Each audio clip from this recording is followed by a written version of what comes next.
Today we're going to talk about something incredibly important, self-care. In our busy lives, it's easy to forget to take care of ourselves, but self-care is essential for our overall well-being. Nowadays, self-care has been construed to a different form. I don't even really know what it means, but as far as I'm aware, cleaning your room and taking a nice long shower is definitely a start. Now, this is what I'm talking about. This is the definition of self-care for me. A clean space, and I just freshly showered. And I even put on my makeup for you guys, as you can tell. But in all seriousness, like I said, self-care has been construed into a different face that we don't recognize anymore.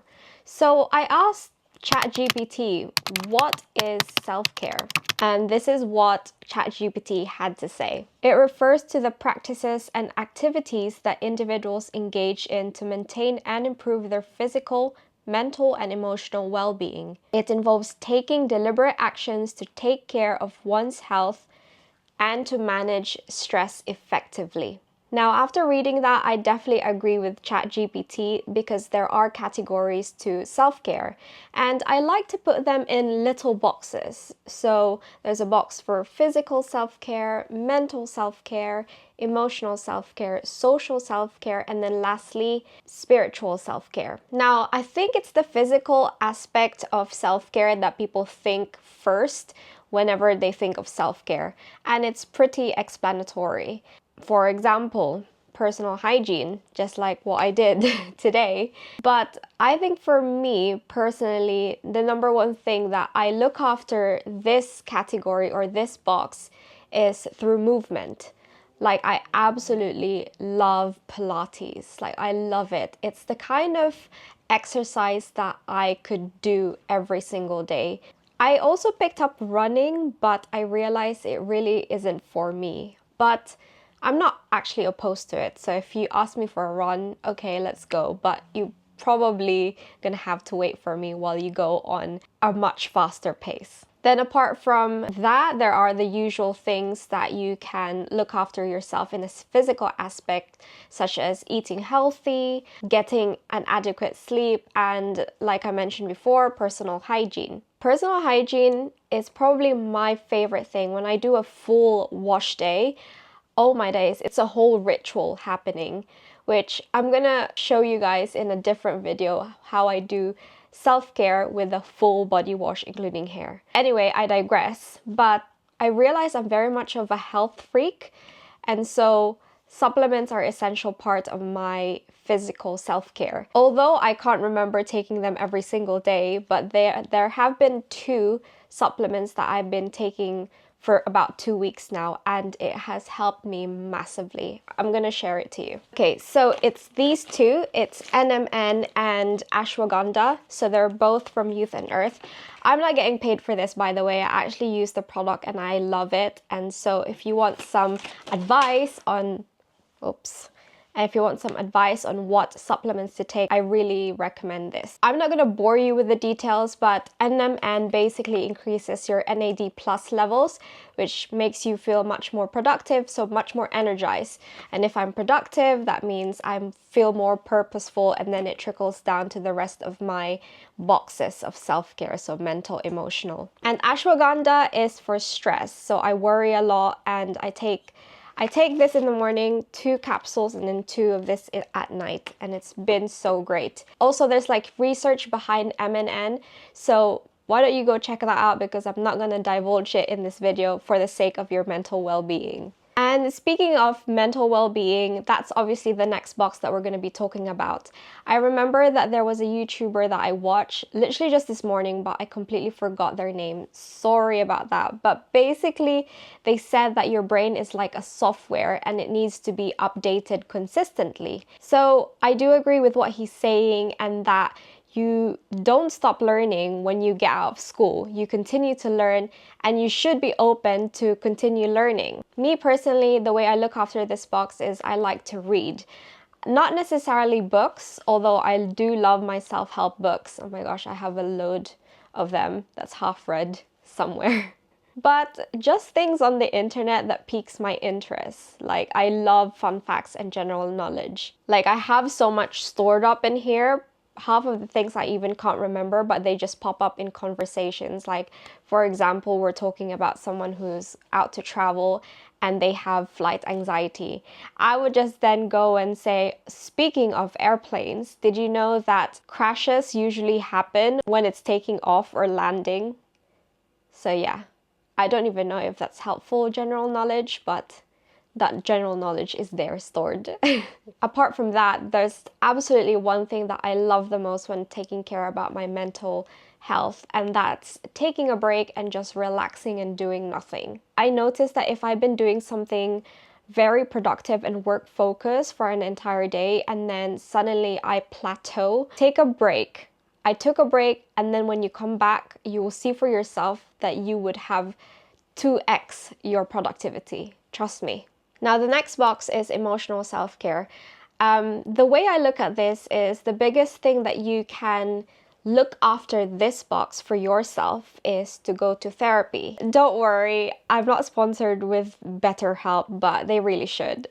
Anyway, I think therapy is such an important thing, and each individual must be able to go and see someone with their unresolved traumas. I mean, all of us have unresolved traumas. And usually these unresolved traumas can come out in relationships.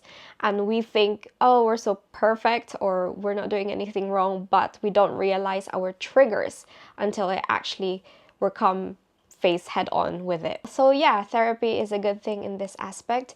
Now, I know not everyone is able to afford therapy. It is basically a privilege and a luxury to have. I might advise you guys and say like, oh, as long as you talk to someone, yeah, it's okay to talk to your friends, but sometimes there can be bias involved in it. You're not really getting the help that you need. So if you're really wanting to understand, or you're really struggling with your triggers or trying to understand everything and how to cope with them, yeah, speak to a professional. Moving on, because that got a little bit too deep. Another way that I look after my emotional health is by reflecting my feelings, whether I'm sad or happy, and choosing to do things that aligns with me. Also, engage in activities that bring you joy. Just the past month, I've been trying different activities like kintsugi. I went to a beekeeping experience that was really fun. And the latest one, I went to a terrarium class and I got to meet new people and talk to them, and also learned how to do terrarium. And my favorite thing that helps with my emotional self-care is spending time with my loved ones. And that goes hand in hand with our next box, which is our social self-care. What the heck do you mean by that, social self-care? It's like looking after your relationships and maintaining healthy relationships with your loved ones or the people around you. As I'm getting older, I realize my mom has become my best friend. I mean, not that I don't have any other friends, but I realize she's just living life the first time like I am, and we're just a bunch of girls really catching up and talking about life. Getting emotional. I love my mom. And I also have this kind of relationship with my dad. I'm very grateful that, where did that emotional side came from? Compose ourselves. Anyway, I'm very lucky that I have parents who love and support me in everything that I do. So it's something that I don't want to take for granted. Also, another way that you can look after your social self-care is by setting boundaries. It's difficult for me to set boundaries because I have a huge, really high tolerance for anything, like any bullshit, basically. But I realized that if you don't say it with your chest, or if you don't set any boundaries, you're gonna harbor resentment. You'd rather want to straighten things out now than later and wonder why they treat you the way they treat you.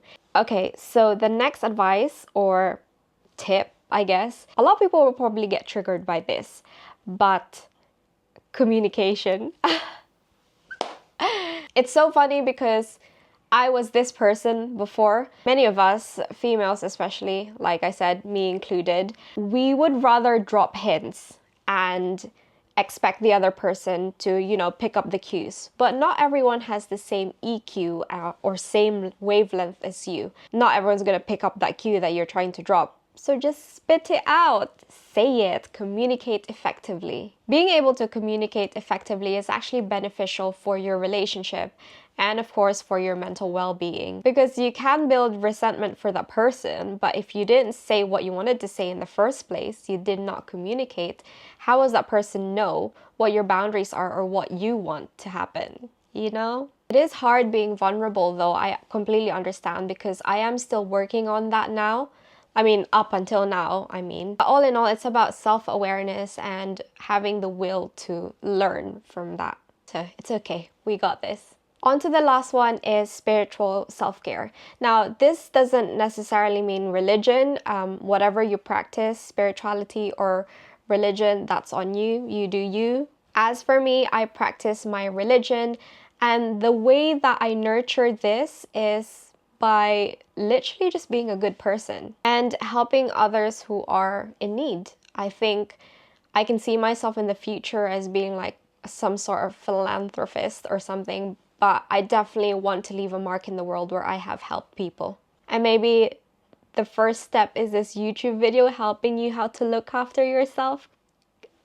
That was so cheesy. I think it's also about purpose. Like, what did I come on this earth to do? What is my mission? And what do I hold valuable? Basically reflecting on your life goals and your values. Whew.